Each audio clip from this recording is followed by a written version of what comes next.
This is one of the major reasons why Germany's far-right AfD has been locked out of power. Brandmauer. The Brandmauer, or firewall, is the unwritten agreement that political parties do not work with the Alternative for Germany party because they say they are too extreme. But as the AfD has grown in popularity, pressure has been building to scrap the firewall. Pressure from outside. There's no room for firewalls. And pressure from within. The firewall is the biggest load of nonsense. Before we look at how we got here and why it matters, we need to answer some other questions. Like why? The firewall is rooted in Germany's experience with Adolf Hitler's National Socialist Party, or the Nazis. In the 1930s, Hitler came to power with the support of conservative politicians who mistakenly believed they could contain him. After the Allies' victory over the Nazis, Germany's post-war leaders had learnt the lesson. Damals galt dann unter den historischen Umständen. The idea was that anti-fascists of all stripes had to work together to prevent the disaster of that regime from being perpetuated or repeated. Nicht zu perpetuieren oder gar zu wiederholen.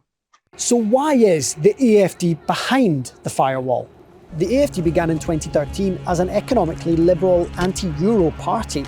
They underwent a radical change around 2015, adopting a more nationalist position and rhetoric. They ran campaigns that warned of Islam, employed dog whistle, sometimes racist stereotypes. Senior figures downplayed Germany's culture of remembrance and its confrontation with Nazi crimes. Around that time, the conservative CDU party literally wrote down a pledge never to work with the AfD. Germany's security service labelled the AfD as a far-right extremist threat, citing its anti-democratic and nationalist views. In ihrem Ethos. In its ethos, it has virtually nothing to do with the values we associate with liberal democracy. This was the response a high-ranking conservative gave recently when asked why the CDU don't talk to the AfD. And here in Germany, we do have a party that has many people in their ranks, in their leading ranks, that are pro-Putin, pro-Russian, that are antisemites, that are racists. I put that to Beatrix von Storck of the AfD. She's in charge of breaking down the firewall. The argument made by conservatives is that the AfD, and I'm quoting, by the way, this is that the AfD is a Putin-friendly party that wants to weaken Germany, and that you have anti-Semites and right-wing extremists in your ranks. What are you doing to address that? What do you say to that?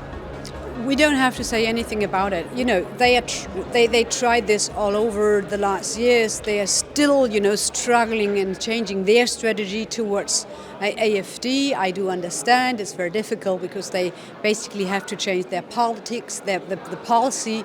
They don't want to do that. At this stage, you might be wondering, how does the firewall work in practice? German governments are almost always formed by coalitions.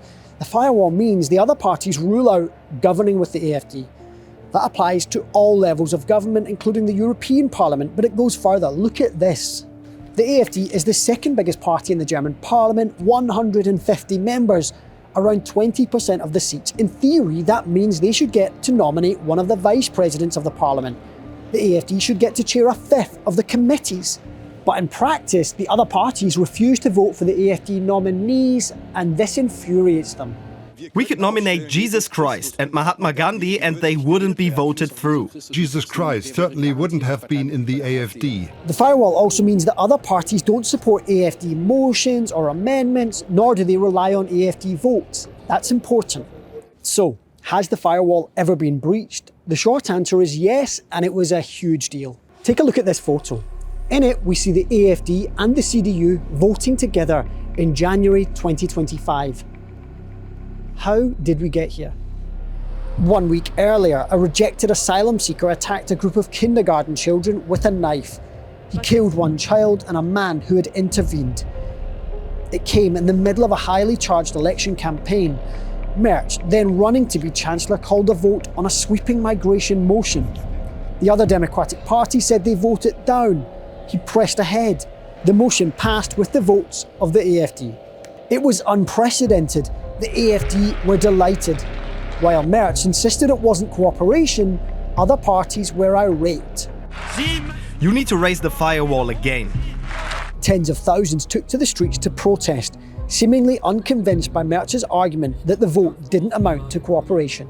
It was a genuine taboo break. Merz was punished for it at the federal election, as far as we can tell from voter surveys. So what's all the fuss about the firewall collapsing now? It's just emerged that members of the Conservative group in the European Parliament had been part of a WhatsApp group with far-right politicians, including an AfD lawmaker. In it, they worked on legislation to toughen asylum rules, and the AfD hailed it as a historic success. Chancellor Friedrich Merz was not happy. We disapprove of what apparently took place at the staff level last week.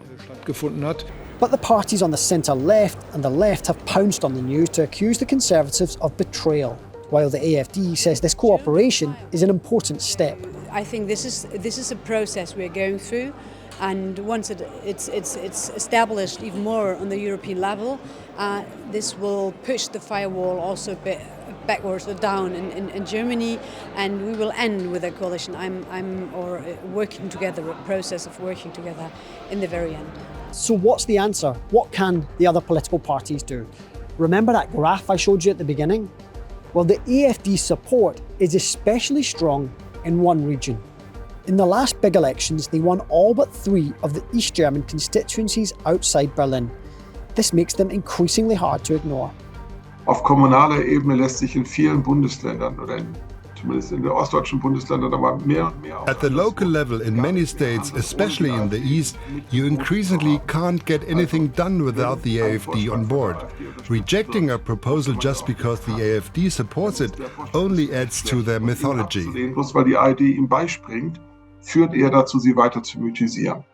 The situation led to some soul-searching. A former CDU leader called for a rethink of the firewall, suggesting the CDU could maybe work with the AfD on some common issues.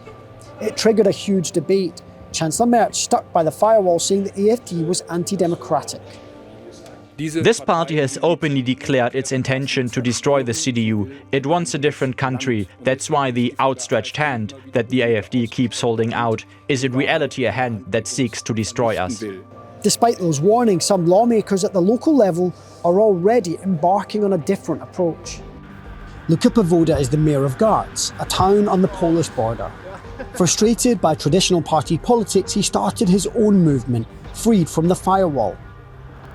1 in 2 people here voted for the AfD. We try to keep party politics out of local government because it allows us to work more efficiently and avoid lengthy party debates. People don't want local government to turn into the Bundestag.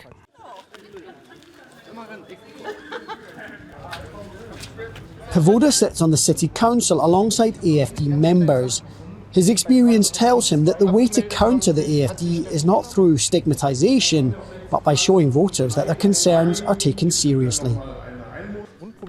If the SPD-CDU would just take a good look at themselves and really maintain a consistent presence in rural areas, many problems would already be solved and we wouldn't have such strong AfD election results.